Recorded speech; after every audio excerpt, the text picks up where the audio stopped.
The boys episode 4 glorious 5 year plan काफी घंटों के इंतजार के बाद रिलीज हुआ और खत्म होते होते उसने काफी सवाल में फंसा दिया। तो आज इसी सवाल का जवाब ढूंढेंगे, तो बिना इंजेक्शन लगाए एडिटर एंड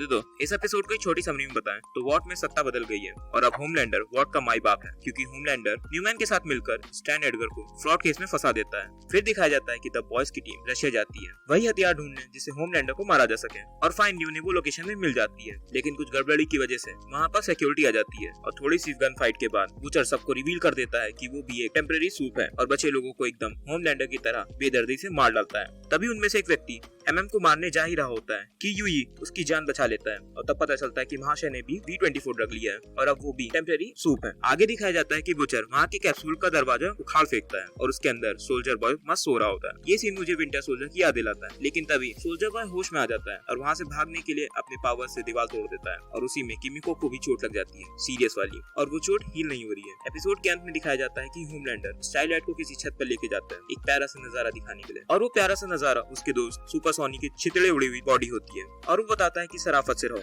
मेरी प्यारी महबूबा, ज्यादा प्लान मत बनाओ ना तो कल यहाँ यूवी होगा। और एपिसोड खत्म। ये एपिसोड काफी स्लो चलता है और इस एपिसोड में ज्यादा कुछ दिखाया नहीं जाता और जो कुछ भी है काफी सवाल उठाता है। तो सबसे पहला सवाल कि क्या होमलैंडर को कोई कंट्रोल नहीं कर सकता?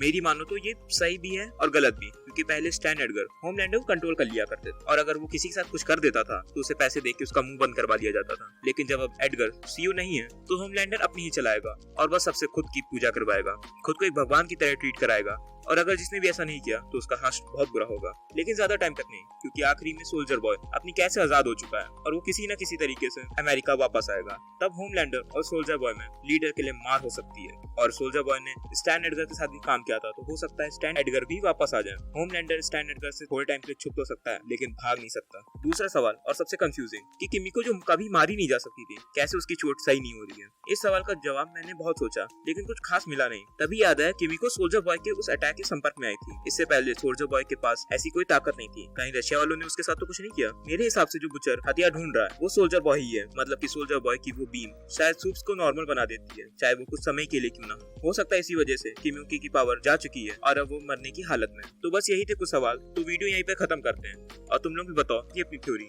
कि क्यों किमिको सही नहीं हो रही है और क्या होमलैंडर सबको मार डालेगा।